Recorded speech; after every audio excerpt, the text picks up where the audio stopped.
Hey, everyone. Hello, good morning. Good morning. Welcome to your last Ignite class. Exciting, right?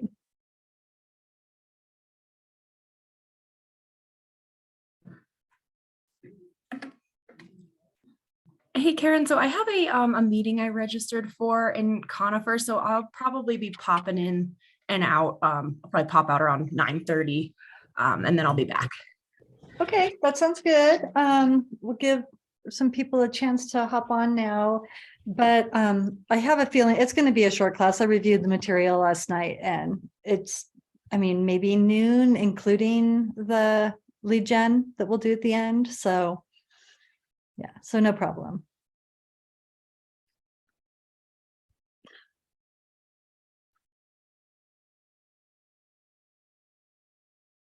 Right, so if everybody would just unmute themselves, as long as you don't have a crying baby or barking dog. If you've had a class with me before, you know I like it to be conversational, and I appreciate you guys just chiming in, asking questions anytime that makes sense for you. So today, last class of Ignite, and this one is intended to show you what to do with all that money you're going to be making.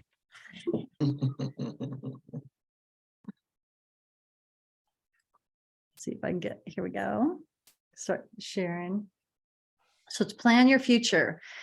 And really the message we're trying to get across here is the difference between profit and income, because your income accounts for a lot more than just your profit. So let's start looking through this material. This is part of the transaction phase. I'm just going to leave the notes up there and you guys can see what they tell me to say.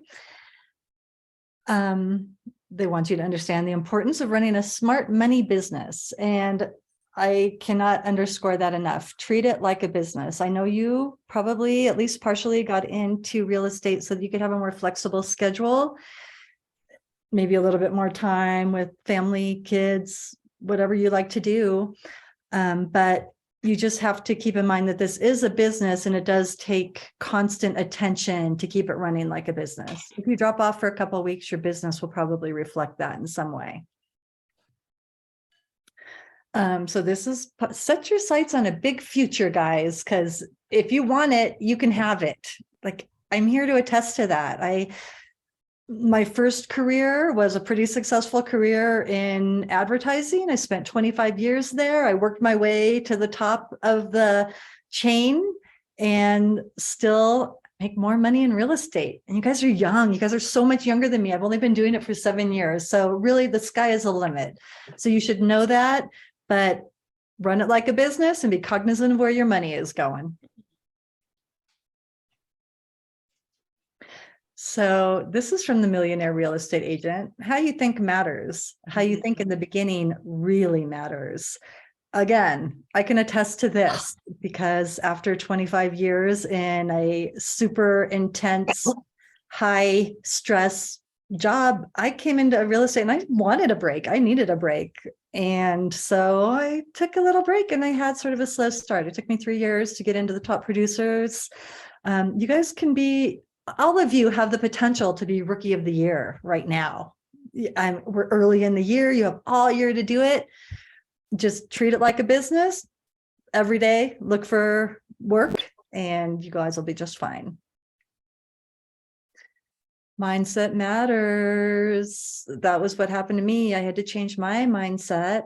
How are you guys feeling about your mindset? Good. You feeling like it's a business? You're ready to work and dedicate to it the way you dedicated to other jobs you had? Mhm. That's Yes. awesome. Yeah. Because if you do, you got, the sky really is the limit. Like I know you've personally seen Kevin Wilson's success. That was after running a string of franchises. And then he was like, ding, I can do so much better than this. And I think that he's a testament to all of us. So let's talk about this mindset, your head and your heart. Do you find conflict there? Anybody hop in? Yeah, I feel a little bit negative sometimes, but I try to beat that back because I'm a little nervous. Just I feel like I don't have quite the network that I guess I might have in my perfect mind scenario. So I've just been trying to be a little bit nicer to myself, I guess. Can you guys all relate to that? Yeah, I mean, I'm in that Little same boat. I just keep telling myself it takes time. Yes, sir. Yep. Yeah, it does. It takes time, but it doesn't need to take as much time as you think, I think. I mean, I felt like I let it drag out because I could, I guess. And, you know, depending on your situation, maybe you feel that way too, but you definitely have the opportunity to start making money right away.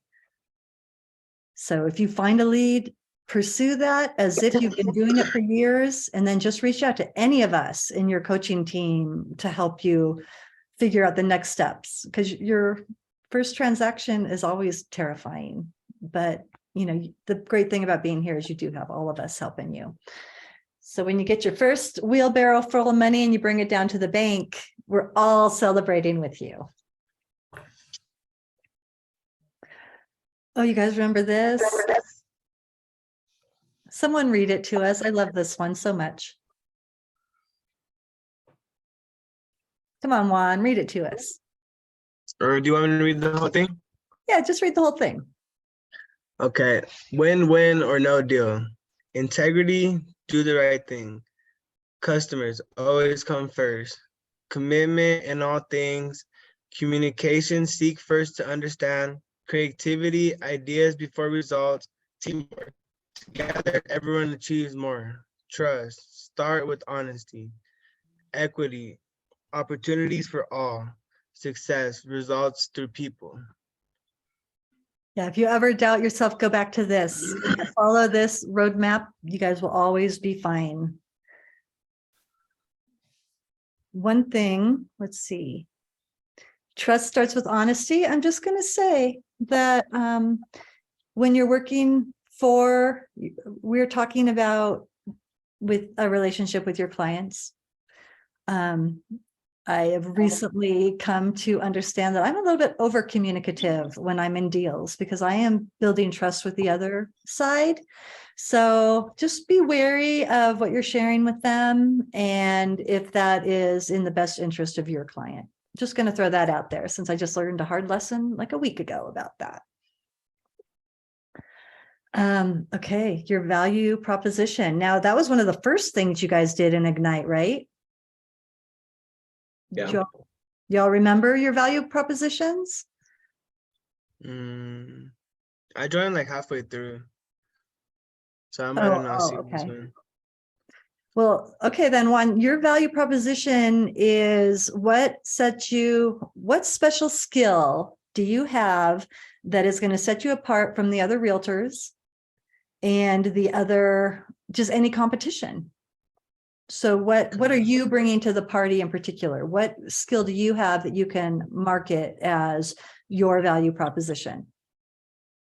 You probably have something in your background that you've been really successful at, and look at that and see how it relates to real estate and create a value proposition. Mhm. But I'd like to ask the others, does that value proposition that you created early in the course still apply? Is it still accurate? Yeah, Rachel's nodding, yes.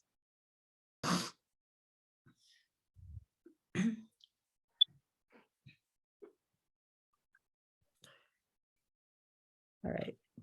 Well, find it at some point, and maybe right before we were doing our lead generation, find it and look at it and just decide if you need to upgrade it now, because now you've been through the whole course load. You pretty much know what to expect in any given, I mean, of course you won't until you're actually there, but in any given phase of a transaction, you have an idea now of what you're going to be going through. So see how that your value proposition relates to what you've learned about the skills you're going to need to bring to the party throughout the entire transaction, and update it if you need to, because this would be the time to do it. Because you're building your foundations, you're getting ready to reach out to all these people you've been adding to your database. That is literally your next step if you haven't started it, right? So make sure your value proposition is in line with your values. Okay, what do we say here? Oh, I kind of just asked you that question, didn't I? So, okay, here's what I'm going to say. In order to have the big life you envision for yourself, and surely at this stage, you all have great dreams, right? Like you can go far. So re-envision that, be realistic about what you think your income might be, but think big, because if you aim for the moon, if you miss, you land in the stars, right? I read that on a New Age poster somewhere, but I think it's good. Okay, moving on.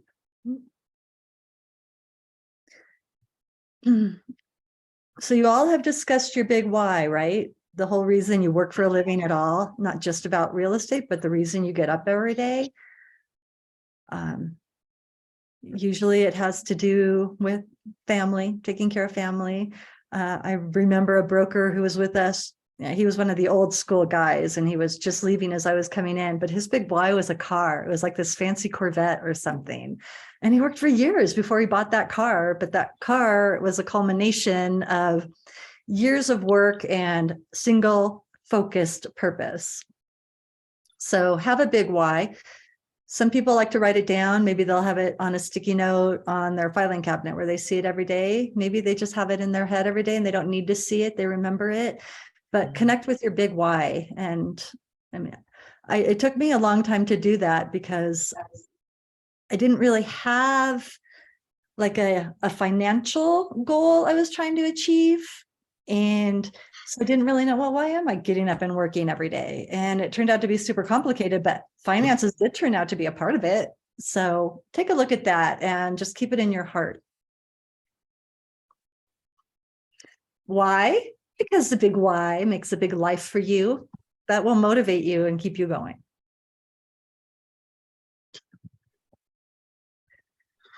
Okay, so to talk about the money. Yeah, it kind of is asking, I don't think anybody loves accounting and keeping their books in order. I know nobody loves paying taxes. However, those are things that we need to do if we're running our own business. So whatever your value proposition is, those are probably the skills that brought you into real estate.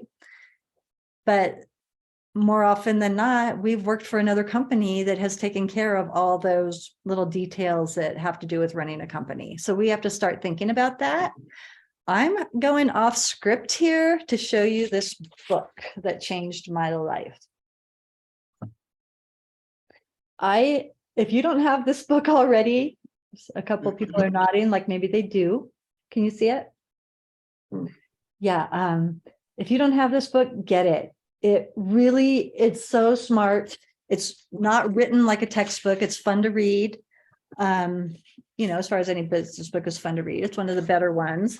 But what it does is suggest that you create 5 buckets for your money. I'll tell you what those are. Because every time you get a check, you're going to put a portion of that check in each of these 5 buckets so that you're prepared all year long. The first bucket is income. So this is the one every time you get it's kind of a sweep account. Every time you get a check, you put it in your income bucket. And then from there, you're going to determine how much percentage needs to go into each other bucket. First, put money in your tax bucket. And it's probably going to be between 25 and 30%. It's, they're not, and it's going to be more, the more you make, the higher your income bracket is. So keep that in mind. If you're out earning yourself year after year, you're going to be putting away more tax money every year. The second, I guess income would be the first bucket, taxes would be the second bucket. The third bucket is profit. Determine how much you're going to save out of that initial income for your profit. I usually will put like 20% away from my profit. So now I'm up to like 55%, right? One that they call owner's comp. And that's just a weird way of saying this is your expenses, basically. These are not like expenses like marketing and that kind of stuff, but this is expenses like payroll expenses and things like that. If you were buying a desk, it would go under this. Like if you had a desk in one of the offices and you're paying for it, your home, the value of your home office put towards this. And so that one, I mean, honestly, I don't even have that particular bucket for myself. Maybe if you run your business differently, you might, but I just write off my desk here a different way because that's kind of the only thing I have. I don't have employees. I don't use a transaction broker or anything like that. And then the last one is operating expenses. And that one, you probably want to be at least like 10 or 15% of what you have, because that's going to pay for future photography, for future listings, staging. When you're gas, you can put gas in there. When you're bringing your clients out to lunch, all of that stuff is under operating expenses, things that you are spending for your client and your business. So that's similar to the third bucket? Profit. Oh, the owner's comp, the one I didn't like. Yeah. It is. It's too similar, I think, for me, at least for how complicated my business is. So I get away with 4 buckets, but I've been doing it for 3 years now, and it has literally changed my life. It's like so nice to look at my bank accounts and be like, okay, my third bucket is called real estate expenses. That would be operating expenses. Yeah, okay. But for my bank, I gave it the nickname real estate expenses. Any marketing, Conifer Radio. I don't know if you guys are familiar with Conifer Radio, but I underwrite them. It's not cheap. I kind of save up for it every year. So it's nice when the beginning of the year comes and the owner of Conifer Radio reaches out to me and he's like, do you want to underwrite us again this year? And I can be like, yes, I do want to underwrite you again this year because I've been thinking about how great you've been for me all year long. And I put aside for it and still managed to get my bills paid and have some profit for myself. So is that profit bucket? Is that the one you're saying like you pay yourself basically from? Yes. Okay. Your profit bucket is your money. Okay. And you said So- about 20%. That's on about what that. I put in it because I'm putting a lot in my real estate expenses. And I'm putting some in the operating and taxes. Like my husband is also a contractor. So we put mad money in the taxes bucket. So that's why, and that one is higher than 40% for me. just because there's two of us in the same position. So kind of look at your life and your business and figure out how much you want to put in each bucket. But this, I do kind of know what the rest of this says, but this is the best thing you can do for your business. Okay, let's see. These are the things that you learned. We're all the way to number 6, managing the money. Do you guys have any questions? Maybe ahas, like what part of all the things, the core competencies of running a business, what was the most complicated for you? Where did you have trouble like putting yourself in that scenario? For me, lead generation, Yeah, I I'd say learned- number I one. learned- yeah, I learned the most about that. I never really got that's your full-time job. So definitely over the last few weeks, that's what I got from this. You're realizing that now. That really is the core of it. Every time you're running around all the time, showing buyers, you're running to the inspections, you're doing all this stuff. And when you get back to the office in between, you look at your database and start making calls. Yeah. Well, and for me, I think my hardest thing has been like when I'm working the transactions, I am so tunnel vision and into those transactions and like spend all my time, worrying and trying to like make sure everything goes perfect, which it doesn't, because there's always stuff that happens, being stressed out about what's going on in the transaction. I completely stopped the lead generating part. And then you close and then you're like, oh crap, like now what? Now you're starting all over basically because you've completely stopped. So that's what I have learned the most. Yeah. Anyone else? I think mine is the coordinating the sale to closing, just because I feel like I need a better understanding of how a full transaction goes from cradle to the grave, and a better understanding of the different contracts that come with you and your client, and then when everything goes under contract. Let me tell you what I do for that one, because it's all in the contract, right? Like Kevin says. So the first thing I do when something goes under contract is print out that calendar. Populate the calendar. It's in CTME contracts. There's a calendar and it'll automatically populate from your contract.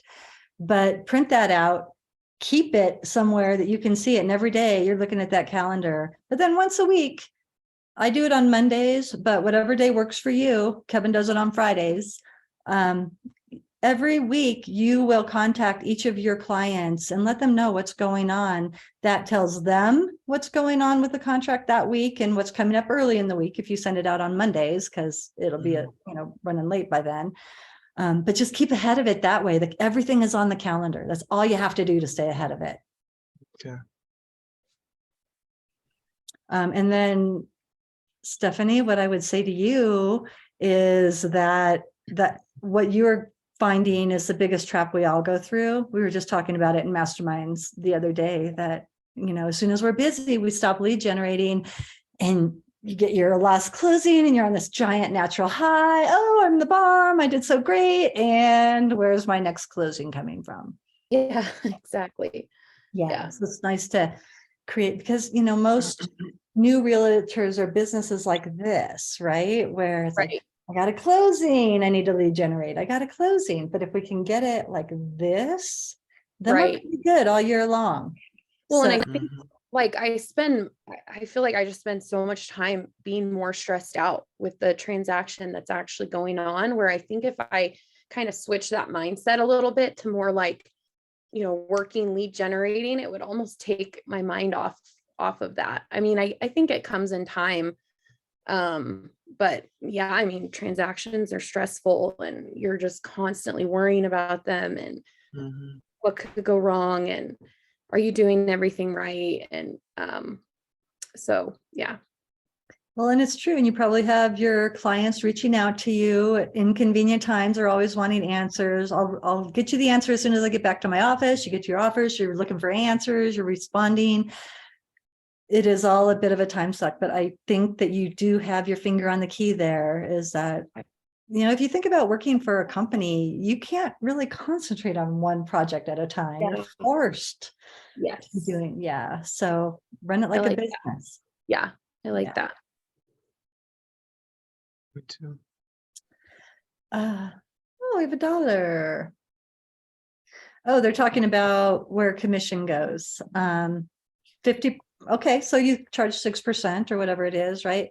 50% of that ish is gonna go to the agent on the other side. This was particular listing that we're talking about.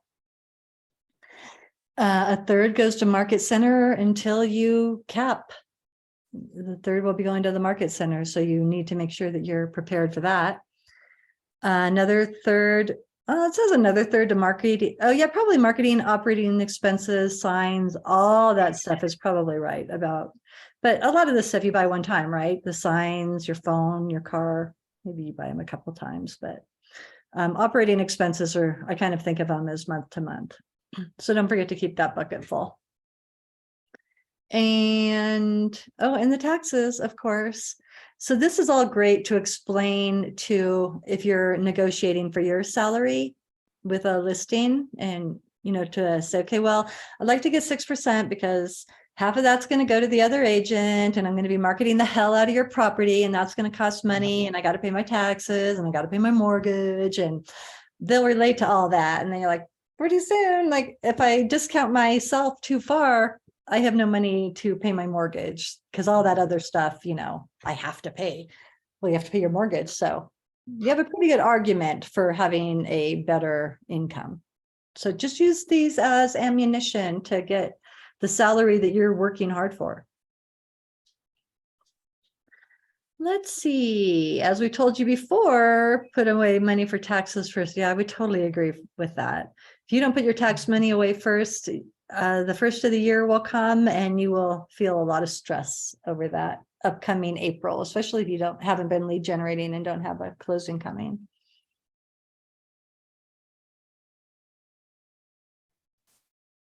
Financially sound or unsound? Okay. There's Jessica Campbell. Let's look at Jessica's situation. She had a transaction close. Her share of the commission is $9,000.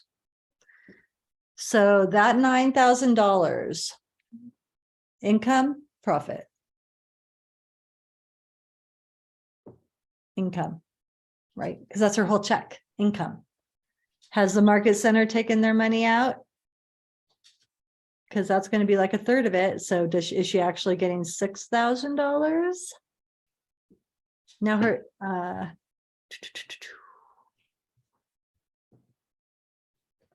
okay, so she's getting, she's getting $5,700 because the market center did deduct her money before. So now she's got $6,000 that she needs to figure out what percentage is going to go into each bucket. First, get that 30% or whatever you're going to get the taxes and put it in that other bucket. And then the rest you can figure out. Any comments about this? So that first check of $9,000, is that the full commission for the sale, and then the market center is just handling what goes to the other agent as well? Yeah. Or is that just her portion of it after the other agent? That would be her portion of it after the other agent, because the other agent also gets their check at closing. Okay, So when and the then so that transaction closes- 9,000 is just hers from the sale, and then Yes. it's going to the commission. Okay. Yep. And when you go into command and you have a transaction going and you're going to fill out your request for a commission, you're going to put in there, if it's a listing, you're going to put in there 3.2% ideally, right? You don't put in the 6% because Valerie or whoever your market center leader is will figure out the whole split, including like what you're paying to coaching, what you're paying for cap, towards your cap. The whole thing will be outlined for you on what's called a CDA, a commission disbursement authorization. And so look that over and make sure that it all adds up. There's $100 admin fee that Keller Williams charges to keep data storage for like in perpetuity. So you want to make sure, hopefully you've already altered your listing agreements where your seller or buyer has agreed to pay that $100 data storage. Some realtors like to take it on, but if you do enough transactions, suddenly you're spending like thousands a year on this, and you shouldn't do that. So offload that onto your buyer or seller. But yeah, you'll see that disbursement. And then once you cap, then the market center money goes away. You'll still be paying the other Right. agent. You'll still be paying coaching or whatever other internal expenses you have. But, you know, the idea is to get capped as quickly as possible after your cap date. So you have all year or however many months to be getting 100% of that income. Did that answer the question? Yeah, yeah, thank you. So any other questions about that?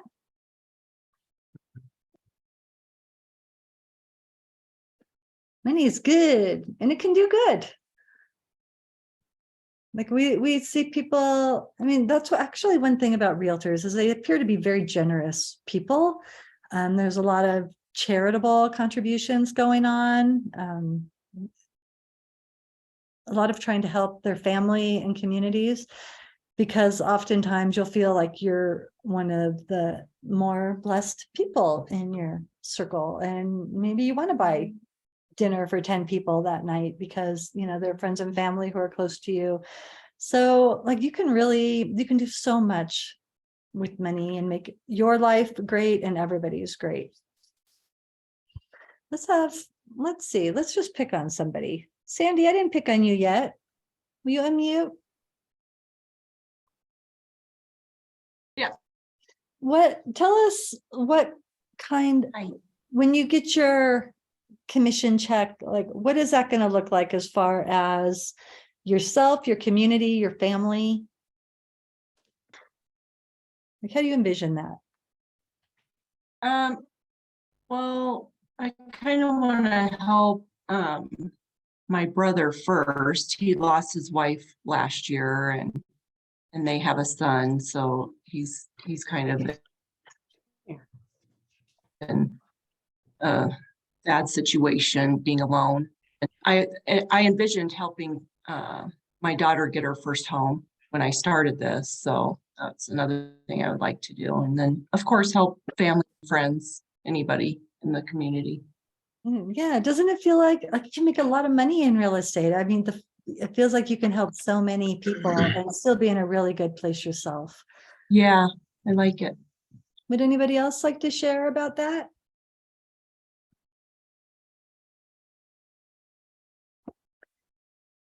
That's a great why, Sandy. Just gonna throw that out there. That's awesome.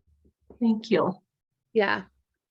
That was part of my why too, Sandy. And I'll tell you, my son today has his own home and you can do it. You can do this. We did that a year ago, and it is one of the most validating things as a parent you can imagine. That feels good. Yeah, absolutely. And for me, it was pay it forward because my parents did that for me. And then, you know, you want to do this for your kids. Mhm.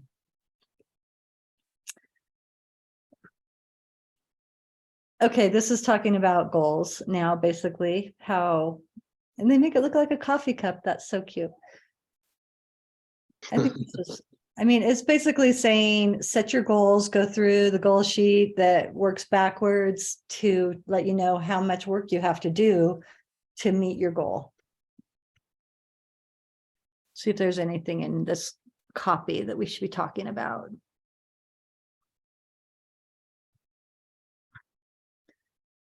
I mean, do you guys have any questions on this? I feel like this is the same drum we beat the entire thing. Moving on. We can just do leasing stuff, right? We don't need a special designation or anything to. Yeah, I honestly don't know the answer to that. We don't do leases through Kevin's offices, so I've just recommended people talk to leasing agents, and I've never been one or participated in it. Sorry, I can't help you with that one.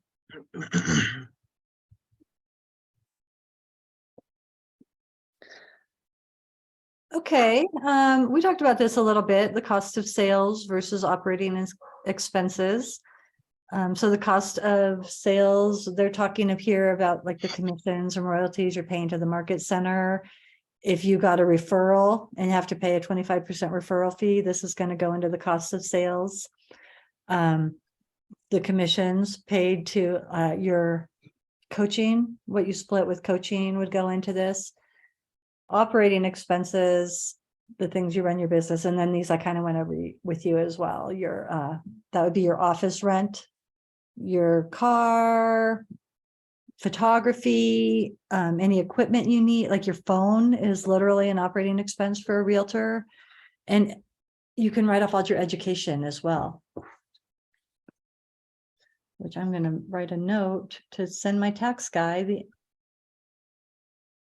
education, because I forgot about that one.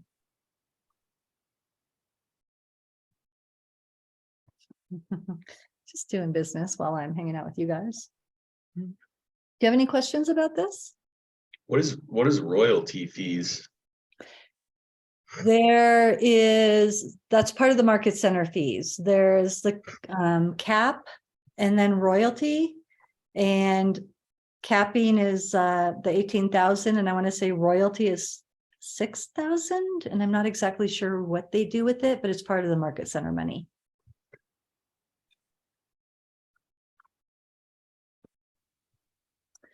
Okay, best practices, gaining clarity on your big why. We talked about that. I would encourage you to think about your big why every day. Like that will keep you going. You will want to lead generate and get some money in the bank for that. Set your budgets, go through, think about those buckets I told you about and how much would be appropriate for your expenses in your life to have in each bucket. The MREA chart of accounts.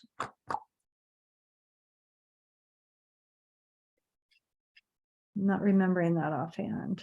Did you guys get that in your participant guide? Is that from the book we're supposed to read? That is the Millionaire Real Estate Agent book. Yeah, it's been a long time since I've read that one. There's a chart of accounts. Let's see if we can go look for it.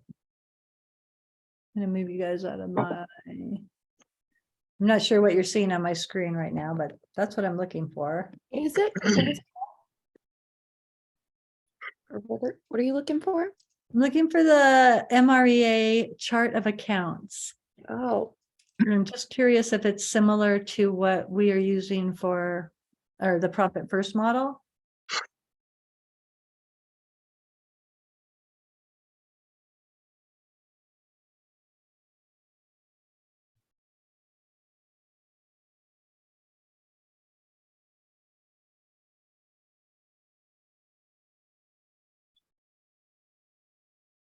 Well, that's not coming up.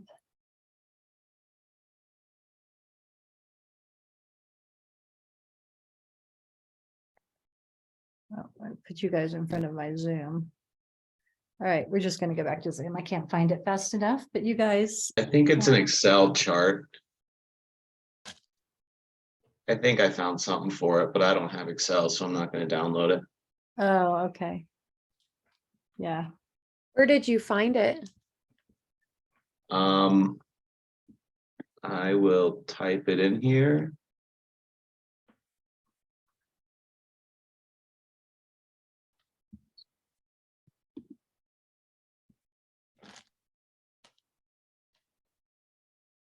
Dang.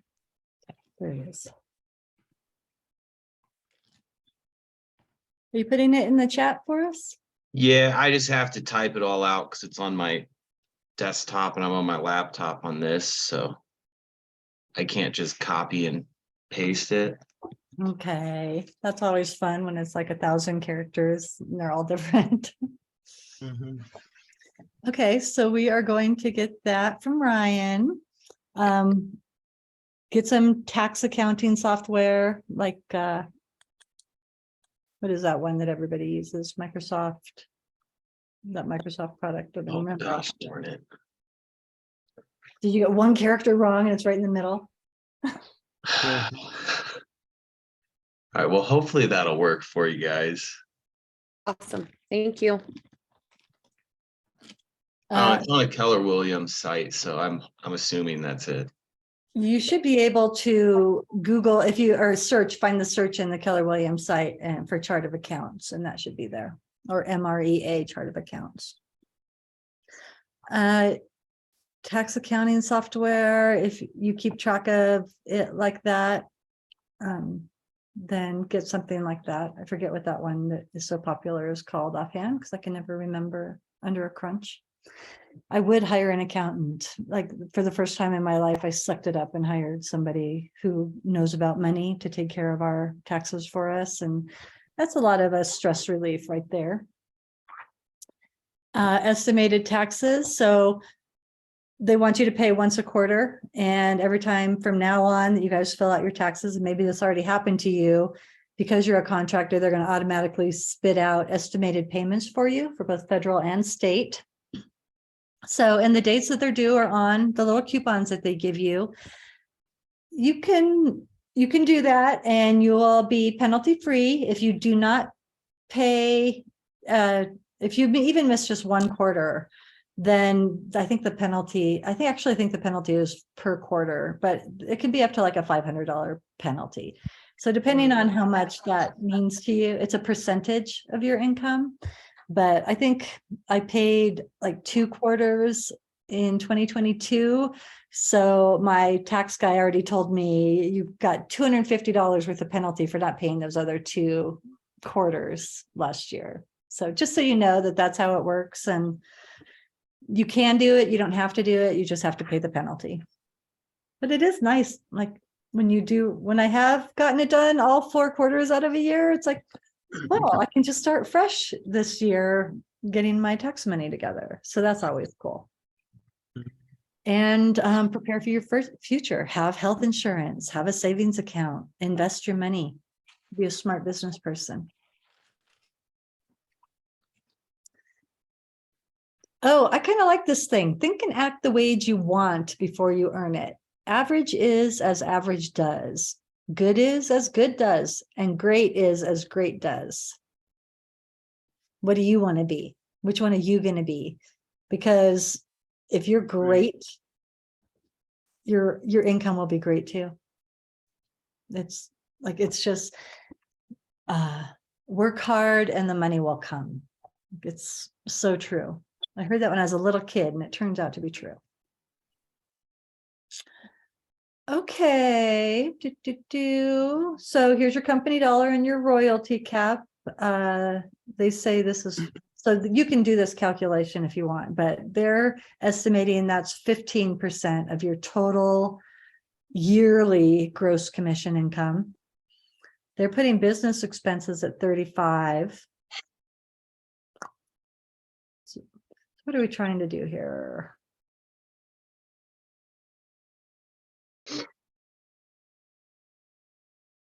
They're trying to get you to figure out how many transactions you need to do this year. Have you guys completed these types of, did you go in and fill out your goal sheet and all that? So you probably already have this information. Yeah. Are there any questions around this? Average commission, boy, sometimes that gets wild. Because if you're doing $100,000 piece of land, but you're also selling $1 million house, then your average commission is going to be like $550, right? But it's not necessarily completely a crossover every time, because there's such a huge disparity between what things cost. So just keep that in mind when you're trying to think about your average commission and how many. Like, would you do more land or houses, or where do the houses go? I have a smaller average commission in Bailey than my counterparts in Evergreen do for obvious reasons. So I just adjust how many houses I need to sell around that.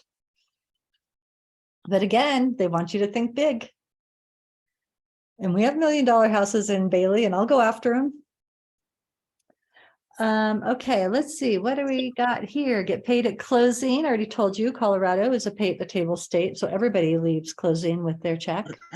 Assuming you have turned in your CDA to the title company prior to closing. So you have to get that from Valerie like a week before closing. It'll be in your command documents. It'll be the only one under closed. And when you're looking at your documents that you've uploaded in command and you see that that closed file has been ignited, then you're like, okay, I can go get my CDA now. Read it first, make sure that the $100 admin fee was not taken out of your commission, but it's a separate $100 that your client will pay. Make sure the commission matches what you calculated, and if it does, turn it into the title company so that they can get you paid. Any questions about that? Are you guys all going to the mock closing on Thursday? You'll see how that works in real time. We would want to have it, if our closing was really Thursday, we want to have that CDA to the title company already. This would be probably the last day we would want to turn it in. Questions? Is the mock closing in person only? No, it is on Zoom, but I would encourage you to go in person if you can, just because a lot of the nature of the closing is the in-person part of it, where everybody's sitting around the table and we're passing all the paperwork around. And there are a couple times when the agent is called on to like coach their client. So we'll show you how to be prepared for that when that comes up, so you're not blindsided by And questions. where about where is it at in person? It is at the Land Title in Evergreen. So, I don't have their address off the top of my head. It's near Elk Meadow. You know where that is? Yeah. There's a group, you know, those there's some condos up there. It's just a little up past that. Success system for life.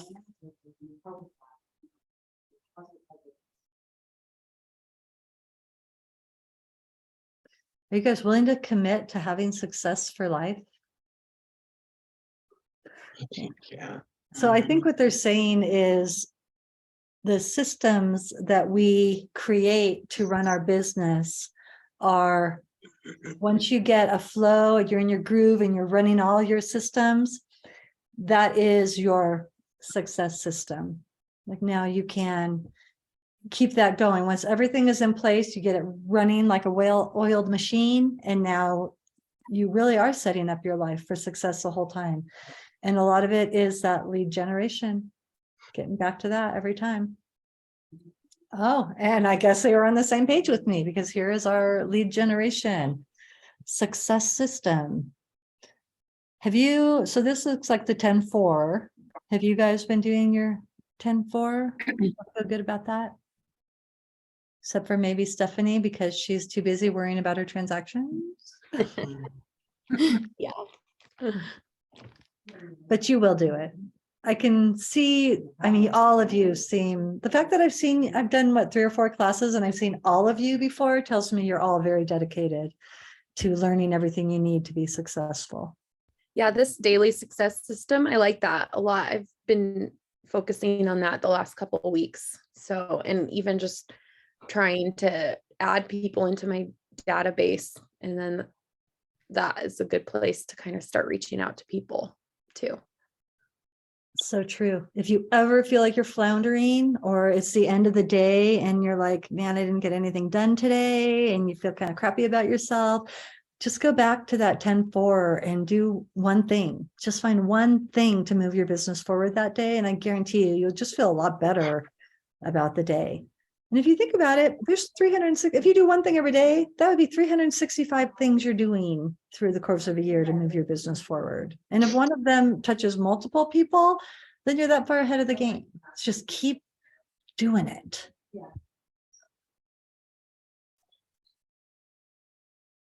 Well, okay, so Gary Keller says, no one succeeds alone.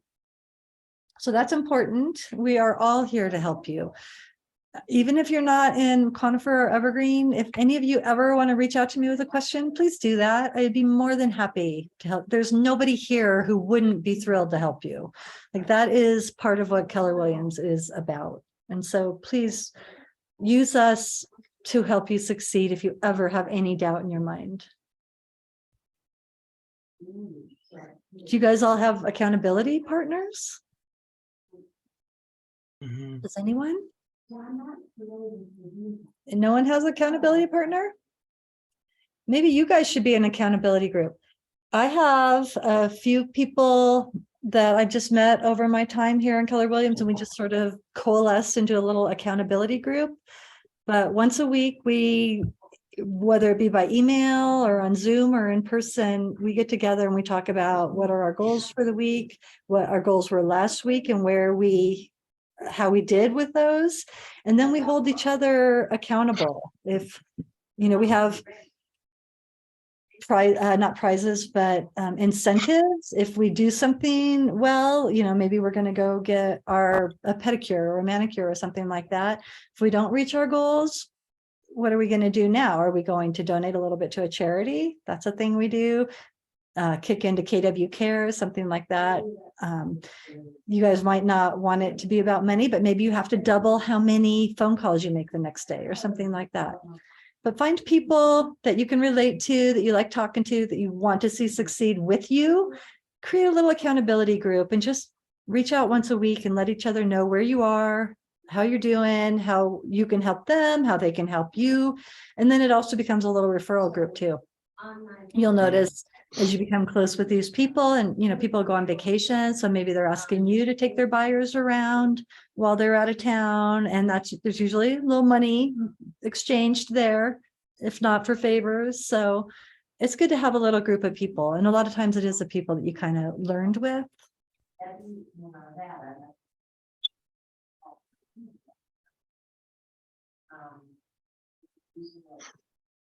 Okay, let's see. I know you guys don't think learning stops after Ignite. There's a reignite, don't you? Do you hear about that yet? No. Mhm. Well, I'm in the middle of reignite right now.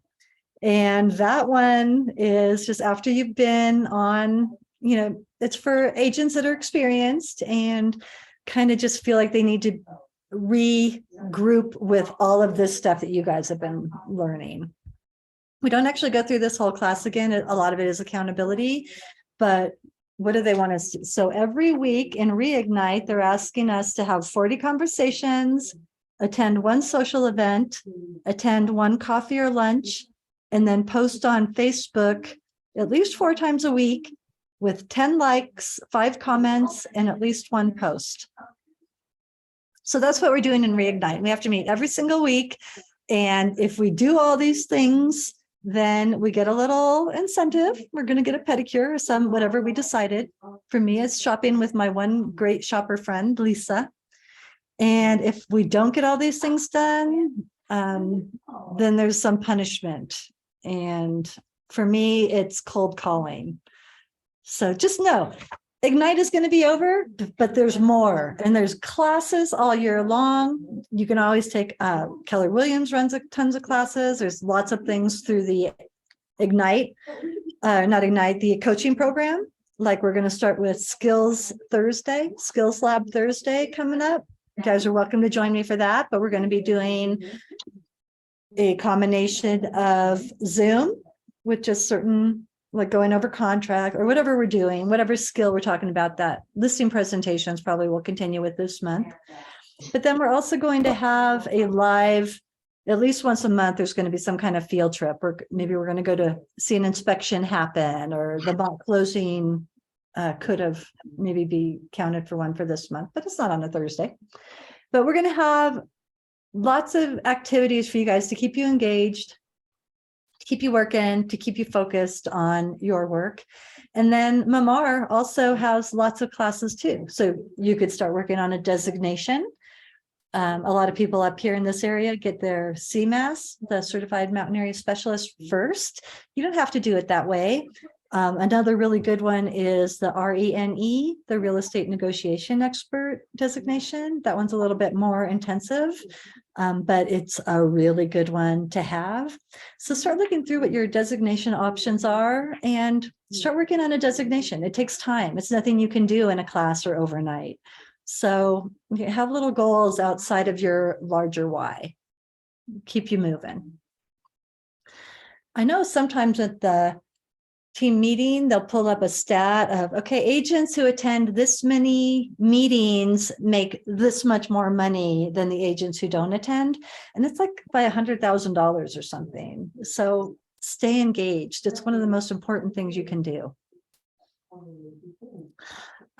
So then shifting away from you guys being engaged with the company is you guys being engaged with your clients.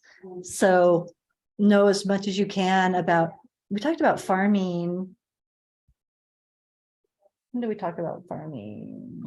Oh, it was the last Ignite, or no, it was the dual career and door knocking. That just naturally leads to a talk about farming. And so one of the big things about farming is that you want to know more about that neighborhood than anyone. Find out who, does anybody own that neighborhood? If you want to farm a neighborhood, first find out if there's a realtor who owns that neighborhood. Check the last couple of years worth of sales and see if the same name keeps coming up over and over again. If you do, that doesn't mean you can't farm that neighborhood. It just means you're maybe up, you have a little more competition. If then start with your neighborhood. If there's nobody farming your neighborhood, you guys get started now and farm the hell out of your neighborhood. Walk around and talk to people. If you have a dog or a kid, get out there with that sidekick and meet people, because those are the great ways to meet people. You're going to want to send postcards. You're going to want to email, get on the Facebook page for that neighborhood, like farm the hell out of that neighborhood. It will create momentum underneath you.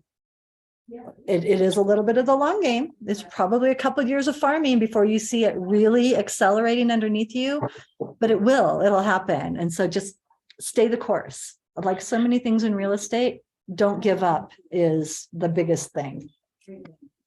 And how would you go about seeing if like your neighborhood is already kind of owned, so to speak?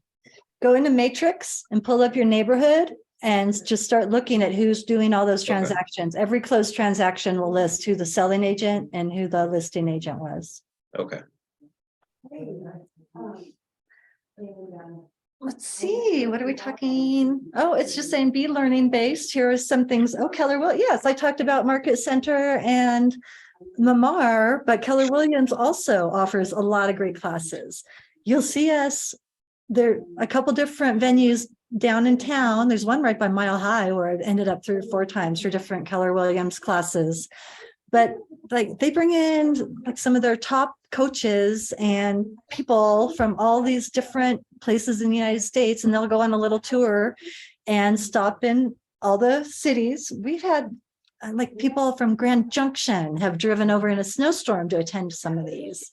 So keep your eye open for these. Your Market Center will send out and you'll know them different from your Market Center classes because they cost a little more. They're usually maybe around 100, depends on the class, but maybe around $100. And there'll be an all-day class and lunch will be included. But they're a great way to meet people, meet other Keller Williams agents and set up referral business. And they're a great way to just get insights from some of our top producers through the whole Keller Williams web. So know about that. See, these are all career visioning was a really good class. A lot of that is about goal setting. And a lot of that is about team too. So maybe you would want to take that later since you've already done goal setting with your coaches and a team, probably down the road for you a bit. But if you are interested in a team, you're going to want career visioning. Everybody has to take bold. I say it like it's a directive, and that's because even though it's not a directive, it kind of is. Everyone expects you to take bold, and it's hard. It's hard. They want you have to talk to people every single day. There is huge accountability, but it is also one of the best things you can do to jumpstart your business. People take bold multiple times. do it at least once and do it early in your career at least once. But then after that, I keep taking it because it is really valuable and it's probably a better jumpstart than the Reignite that I'm taking right now, which I think is a good jumpstart. And you guys should, in a couple of years, take that.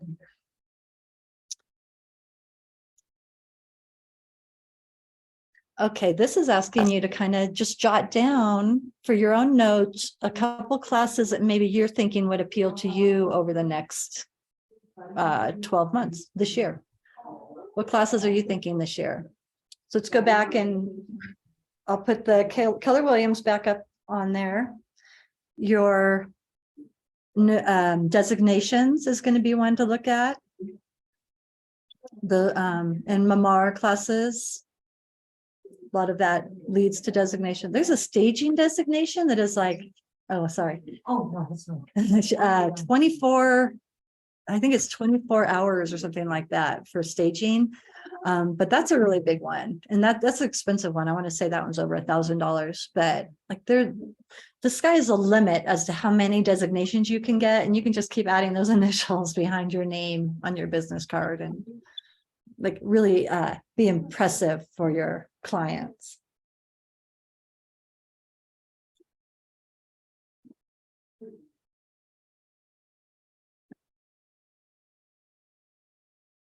What do you guys think about that learning? Is there anything that appeals to you in particular? I mean, I think the negotiation one sounds the most valuable personally. I would agree that that is a really good one. That you learn all about the different personality types of who you're negotiating against. And I found it fascinating, not only from a business standpoint, but from a psychological standpoint, how to talk to these people. So that was a really good one. So where are you located, Ryan? I'm in Lakewood. Are you, are you in one of I'm with Arvada. avenues? Yeah. Okay, so you're probably not as interested in the CMAS, and so negotiations would be perfect for you. Where are you on? I'm in Avenues as well. I've had it. Avenue? You too, Mhm. Stephanie? I'm in the Castle Rock office. Oh, oh my goodness, how awesome. We have a whole group of people from different places. Yeah, but the negotiation that has been on my list for sure. to I do. would highly recommend that one. I found it very valuable. And that's something that is going to speak to your seller fast. You know, I just took my class on negotiations and we're good to go. Gosh.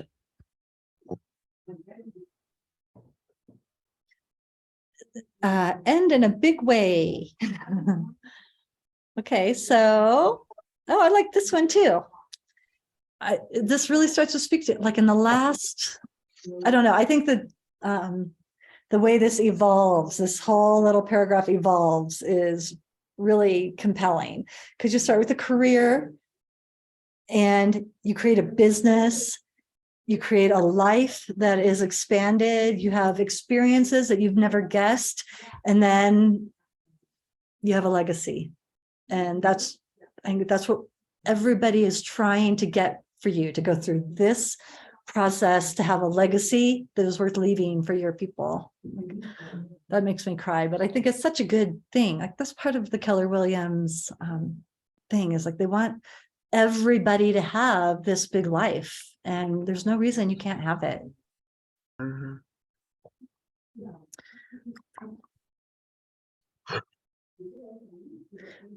Oh, this is from Shift. Yes, I'm reading this right now. Get real about your situation, get right about what you're doing, bring a greater sense of clarity, priority, and focus to your work. So this is from Shift, and that's talking about a shifting market. So this is probably even more applicable today than it was last year.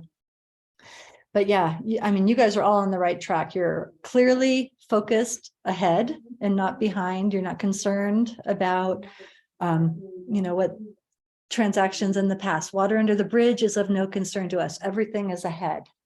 So knowing that what you can have ahead, I worked hard towards that. That's all that he's trying to say. You guys have you guys done this? Like, I feel like this is one of the first things you all did in the beginning of Ignite. Yeah, I think so as well. If not, then I definitely did it in my one-on-one meetings with coaches. Okay, yeah. This is kind of the evolution of getting into real estate, though. And you'll see that the learning, like you might think that it should be up here, number 2, but the learning never ends. We have new contract classes, like changes in the contracts come every year.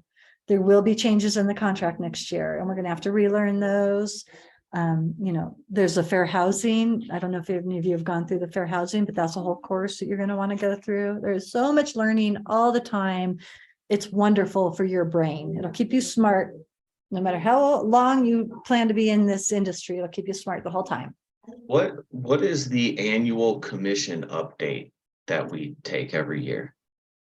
That one is all the changes to the contract and any changes in any of the real estate laws that the commission wants us to know. And that does come every year. And that's the one we want to get done like before everything else.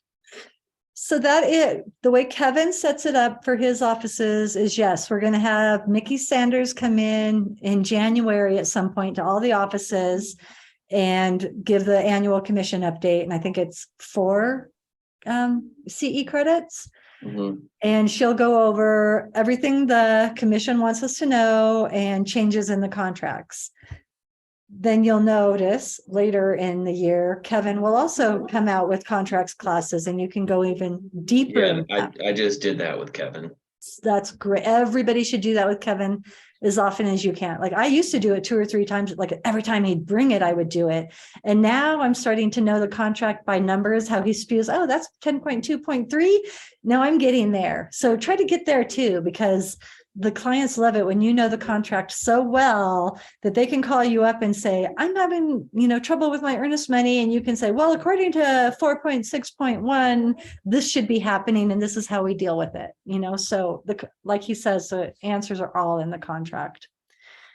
So the annual commission update, one more thing about that is, if you do miss it in the beginning of the year, there's also from hundreds of different sources, and you'll get all these emails, opportunities to take it in like the last 2 weeks of December, because everyone knows how people tend to procrastinate. And so you'll have the option to procrastinate if something's going on in January, you're not able to join Mickey or your group. Okay. Any more questions about that?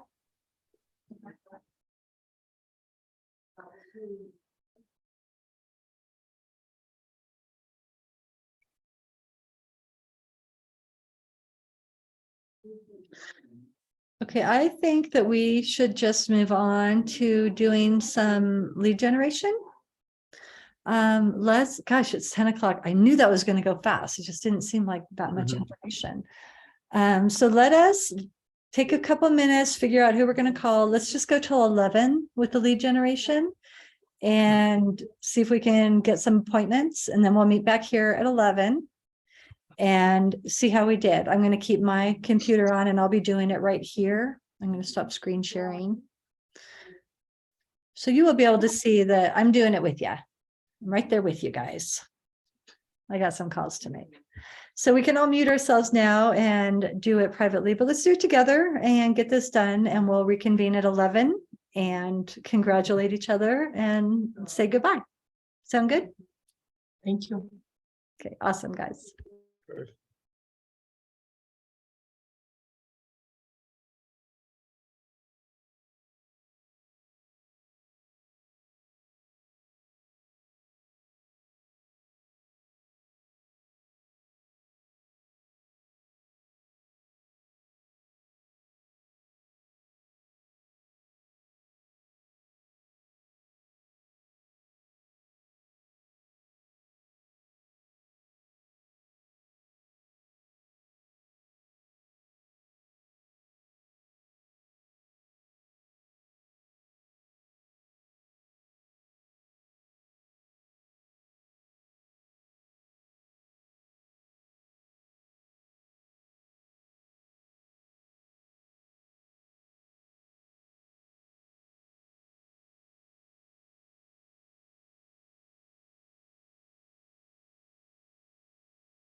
Are we all back?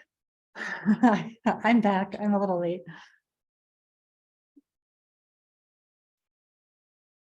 Did we have any success? Tell me all the good appointments you got.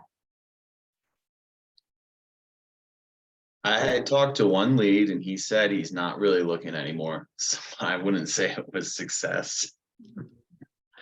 That happens a lot, but you know what? It's important that you talk to him because if things change again, and often they change quickly when it comes to decisions like this. So yeah, you did good. Still keep in touch. Yeah. Anyone else?